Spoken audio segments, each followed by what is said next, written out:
किसी ने तो ये भी लिखा है कि टीवी पर वापस आ गई, लौट के बुद्धू घर को आए। पता नहीं कि वो किस चीज़ को बुद्धू कहते हैं।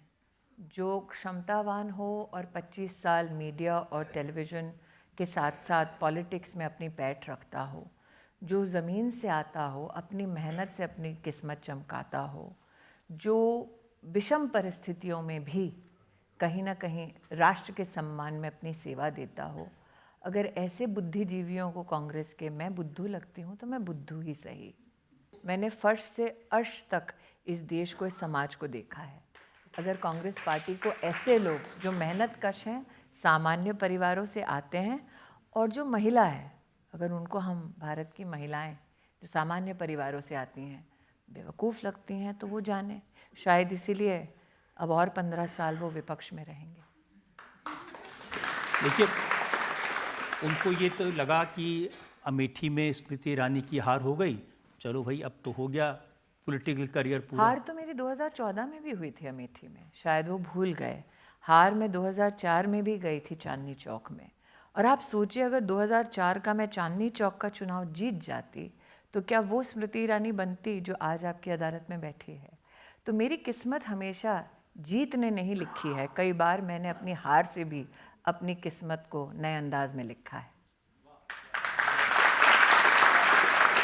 आपकी पार्टी के लोग का कंफ्यूजन शायद दूर कर दे, वो तो कह रहे हैं अभी ना पता जाओ है, छोड़कर, अभी दिल भरा नहीं। मेरी पार्टी में कंफ्यूजन नहीं है, कॉन्फिडेंस है स्मृति ईरानी को लेकर कि जब जब समाज के सामने, राष्ट्र के सामने कोई चुनौती आएगी, जब जब पार्टी के माध्यम से राष्ट्र की, समाज की सेवा का कोई भी मौका आएगा और जब जब स्मृति को हम कहेंगे, वो अपनी रिस्पॉन्सिबिलिटी का निर्वहन करेगी। अब आप एक बार फिर से सास भी कभी बहुती के सेट पर हैं जी। अब नया चैलेंज है। कई लोगों को लगता है कि हम मीडिया के लोग बहुत इंसुलर हैं, हमें कोई सरोकार नहीं हमारे समाज में क्या हो रहा है।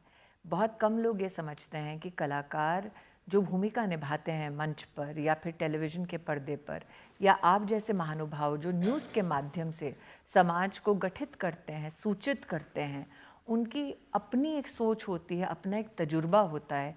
देश की धड़कन में कहीं ना कहीं उनकी धड़कन भी शामिल होती है।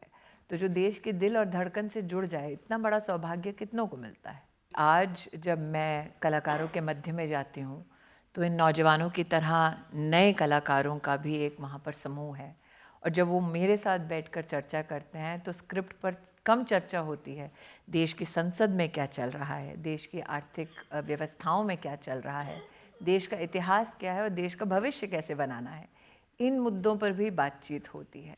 तो ये प्रॉब्लम नहीं हो सकती, क्योंकि 2014 में भी आप सेट पर थी और एक फ़ोन आया था और आप सब कुछ छोड़कर चली शिमला गई। में ऋषि कपूर साहब के साथ एक फिल्म में काम कर रही थी, जब सुबह सुबह फ़ोन आया कि आपको दिल्ली आना है, दोपहर को शपथ लेनी है।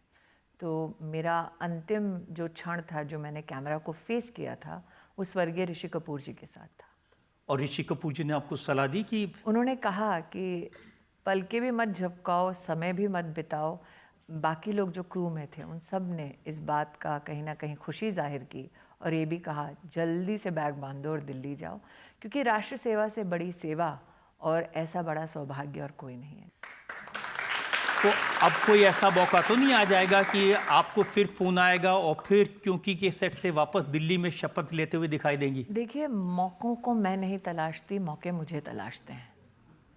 तो कौन सा मौका मुझे कब तलाश लेगा ये मैं नहीं जानती। इतना जानती हूँ कि जब मौका मुझे तलाशते हुए आए तो आप कहीं ना कहीं ना बेजार होंगे ना शर्मसार होंगे। मैं जो प्रतिभा लेकर पॉलिटिक्स में और मीडिया में आज जानी जाती हूँ, उस बेंचमार्क से नीचे नहीं उतरूंगी, इतना आपकी अदालत में मैं वादा करती हूँ। कई बार देखा कि बहुत सारे फिल्म स्टार, अमिताभ बच्चन राजनीति में आए थे और बाद में बड़े निराश हुए। उन्होंने कहा ये तो सेसपूल है और मैं कभी राजनीति में नहीं जाऊंगा। राजेश खन्ना साहब वो भी राजनीति में आए थे और वो भी निराश होकर के वापस गए। तो मैं राजनीति में नहीं आई, मैं राष्ट्रनीति से जुड़ी। फर्क है,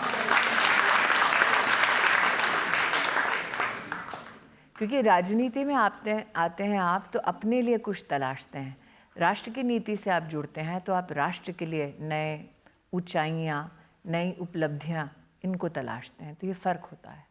अपने लिए करना वो तो बहुत करते हैं, दूसरों के लिए जीना, दूसरों के प्रति सेवा भाव रखना, ऐसा सौभाग्य, मौका बहुत कम लोगों को मिलता है। तो मेरा ये मानना है कि अगर आपको मिला ये मौका तो उसमें आपको अपना सर्वस्व न्यौछावर कर देना चाहिए। मेरे जीवन की सबसे बड़ी उपलब्धि ये है कि आई थी बीजेपी में स्मृति ईरानी बनकर, अब दीदी बन गई हूँ सबकी।